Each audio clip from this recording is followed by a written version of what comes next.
ሊቨርፑል 1 ቸልሲ 1 ወንዳታ ሰከንድ ሃፍ ሊቨርፑል ይሻል ነበር። አሁን ሰከንድ ሃፍ ጎል ባይገባም አላው ቸልሲን በደንብ አድርጎ ተቆጣጠረው ማለት ነው። ካይሴዶ ግን ምን ነው ዛሬ ምን ውጠኔ የገባው አባቴ ገባቷል። አሁን መተ የቸልሲ ደጋፊ እንደ አዛም እንዳታረገኝ አባቴ አንድ ጌም አይተህ እንዳትል ገባ። ብዙ አንድ ጌሞች አወጣላለሁ ያስቀየመ። የዛሬው ግን ምን ሆነ ነው? ማን ዲፕ ላይን ፕሌይ ሜከር ነው ነው ዲስትሮየርነቱን ተወና ማን ገባ አይደለ? ጥቁሩ ብሩኖ ፈርናንዴዝ ነበር ዛሬ ለሞኒ ሞከረው። ግን የሚቀበሉ ሰዎች አይረቡም። ለምሳሌ እንደ ኩኩሬላ ዝም ብላ ትጫወታለች፣ ግን ቦክስ ውስጥ ስትገኝ ግን በቃ ዳሎ ግራኙ ዳሎ ጸጉር ያለው ዳሎ ናት። ተረዳኛለህ? መከላከል ትችላለች፣ ስታጠቃ የሚገርም ቦታ ላይ ትገኛለች፣ ከዛ ታስበላሃለች። ዳሎ ብለናታል። ተረዳኛለህ? በተረፈ ከሶፊ ጋር ያበደ ስትሪም አድርገናል። ገብታችሁ አዲሱን አካውንት ሜንሽን አድርግላችኋለሁ። ፎሎ በማድረግ ትተባበሩታላችሁ። ጽድት ያለ ታንግማን ሲከፋት ማየት አንፈልግም። ከሜዳው ውጪ ሜዳው ላይማ መከፋት አለበት ነው በሌላ ሊቢያንስ ተርፈሻል ማን ገባር እኔ ፕሪዲክሽን ላይ አቻ ቸልሲ ምርጥ ከሆነ አቻ ይወጣሉ ነው ያልኩት። አሳክቶ ምክንያቱም አንቺ ሽት ነሽ ገባ ሽት ሆነሽም ግን ቸልሲ ምርጥ መሆን አለበት ካንቺ ጋር አቻ ለመውጣት ሌቭልስ ገባር ወይኔ በእናትህ ሶስት ነጥብ አይገባችሁ ነበር። በፈርስታፍ ግማሽ ለግማሽ ከታየ ፈርስታፍ ስለዚህ ይገባው ነበር ነው የሚል የማንቼን ይረፈኝ በልቼ ጠጥቼ ምናምን ረጋብዬ የሲቲ ላይ ፍሬን ይዤ እመጣለሁ ልቋጥር ነው የሚል ገባር ብሩኖ ደግሞ አሲስት አያረግም። ሃፍ ታይም ላይ እንገናኝ። አቤት ቅሌት ሼባው ሃንግማን በጠራራ ፀሐይ ሃንጊያዘ ሃንግማን እኮ በጠራራ ፀሐይ እኮ ሃንጊዞ እኮ አንተ ምን አይነት ቅሌታም ሰውዬ ነው እንኳን አንተ ባለፈ ትርፌ እንደዛ ለጥልጣለቀቀች የዛኔ እኮ እንዲያርክ ብዙ ምክንያቶችን አቀረብክ። በቃ ላለማመን በትርፌ እንዴት ነው በሌሊት መጫወት የለመደ በሌሊት ቆቅ የለመደ ቡድን መጥቶ በሜዳና በደጋፊ ፊት እንዴት ነው ነጥብ ይዞ የሚወጣው? ደግሞ እኮ ቀጠቀጡ እኮ ዛሬ። በእውነት ነው የምልህ በእውነት ቸልሲ ዛሬ ጥሩ በቃት። እኔ በቀን እንዲምትጫወት አይመስለኝም ነበር። ቸላው የምሬን ነው የምልህ፣ አክብሬሃለሁ። ቶፕ ፎር የምትጫወተው ምን መስሎ አንተ ነህ፣ ጀለስ አይደለም። የምሬን ነው የምላችሁ። ለማንኛውም ግን ዘንድሮ ቶፕ ፎር ማለት ነው እንግዲህ ከአቅም በታች የተጫወቱ ቡድኖች የሚሳተፉበት ቶፕ ፎር ቢኖር የዘንድሮ ቶፕ ፎር ነው። የምሬን ነው።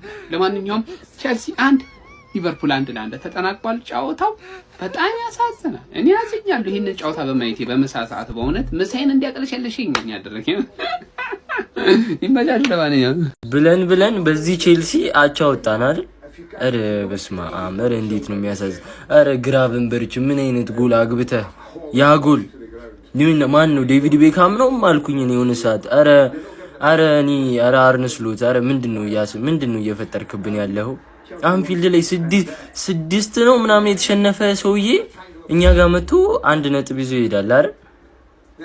አረ መቀለጃ በጣም ነው እኔ ወንድም ጥላ ምናምን የሚባለውን በዩናይትድ ጥፋት ይሄኛው ይቀጣል ይሄኛውን እንወግረዋለን ብዬ ነበር። መጀመሪያ ራሱ ቪዲዮ ያልሰራሁት ይኸው ፎከርክ ምናምን እንዳይባል ነበር።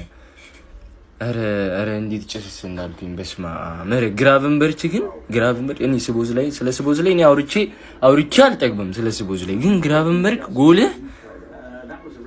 ያሁኑ ፑሽካሽ ምናምን የሚበለው እሱ ነው ያሁኑ ጎል በስማ እና ዛሬ የሚደረጉትን የጨዋታው የፕሪሚየር ሊግ ጨዋታዎችን ዩናይትድም አለው ምናምን እነሱን ሜል ቤት ላይ እየገባችሁ መጫወት ትችላላችሁ። ወይም ፕሮሞ ኮድ ተጠቅማችሁ ሬጂስተር ስታደርጉ የ200% ቦነስ እና የ24000 ብር ቦነስ ተካፋይ መሆን ትችላላችሁ። ሊንኩን ባዮ ላይ ቴሌግራም ቻናል አለ፣ እሱ ውስጥ አስቀምጥላችኋለሁ።